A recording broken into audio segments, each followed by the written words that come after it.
영화는 아무리 계획을 세워도 원하는 대로 되지 않는 것이 인생이라는 주제를 담고 있다면 이 책은 그런 인생을 어떻게 살 것인가에 대한 충실한 답이 들어 있습니다.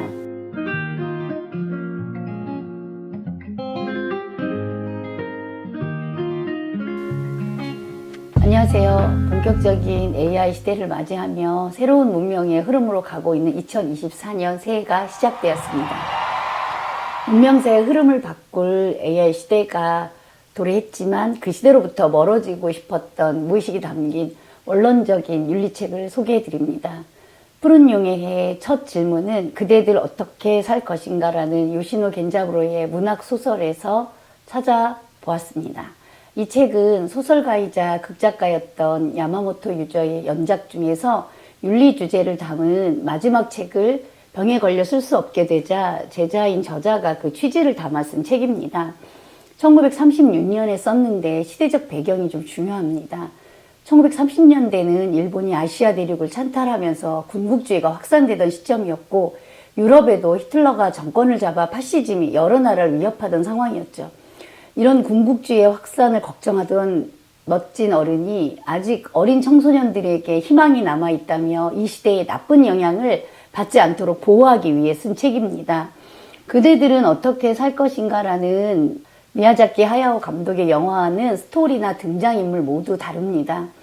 영화는 좀 호불호가 갈리는 것 같은데 책은 정답만 적혀있는 윤리 참고서 같습니다. 영화는 아무리 계획을 세워도 원하는 대로 되지 않는 것이 인생이라는 주제를 담고 있다면 이 책은 그런 인생을 어떻게 살 것인가에 대한 충실한 답이 들어 있습니다. 외삼촌과 주인공 쿠페르가 서로 주고받는 편지글 형식에서 어떻게 살아야 하는가에 대한 반듯한 생각들이 외삼촌의 노트 형식으로 추가로 잘 적혀 있습니다. 어두운 시대적 상황에서 청소년들이라도 나쁜 시대의 영향을 받지 않도록 하기 위해 쓴 책이라는 걸 염두에 두고 읽으면 알고 있는 내용이었지만 살아내지 못했던 것을 돌아보게 됩니다. 먼저 주인공을 소개하면 코페르라 불리는 혼다 듀비치입니다. 코페르는 코페르니쿠스의 앞자를 딴 것인데요. 어느 날 자기 중심으로부터의 관계를 설정하고 자기 중심적으로 사고를 하던 아이가 어느 날 더 큰 세계를 인식하게 되자 외삼촌이 붙여준 별명입니다.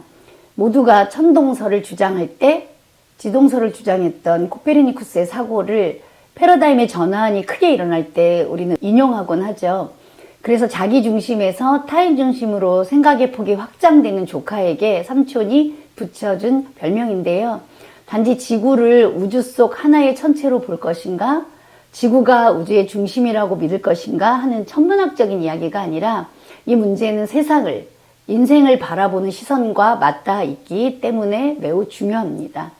어릴 때는 천동설로 세상을 바라보고 자기 중심적으로 인식하지만 어른이 되어서는 세상의 넓이를 알아가면서 그 안에 있는 다양한 사물과 사람들을 이해하게 되는 차이죠. 그런데 아쉽게도 어른이 되어도 자기 중심의 사고에서 벗어난 사람이 드물다는 겁니다. 내 입장만 생각해서 사물을 판단하면 세상의 진실과는 끝내 마주할 수 없다고 합니다. 여러분에게 코페르니쿠스적 전환이 일어났던 순간은 언제였는지 궁금하네요. 그런 질문을 함께 나누고 지적 자극을 받을 수 있는 동료가 있다는 건 매우 행운이겠죠.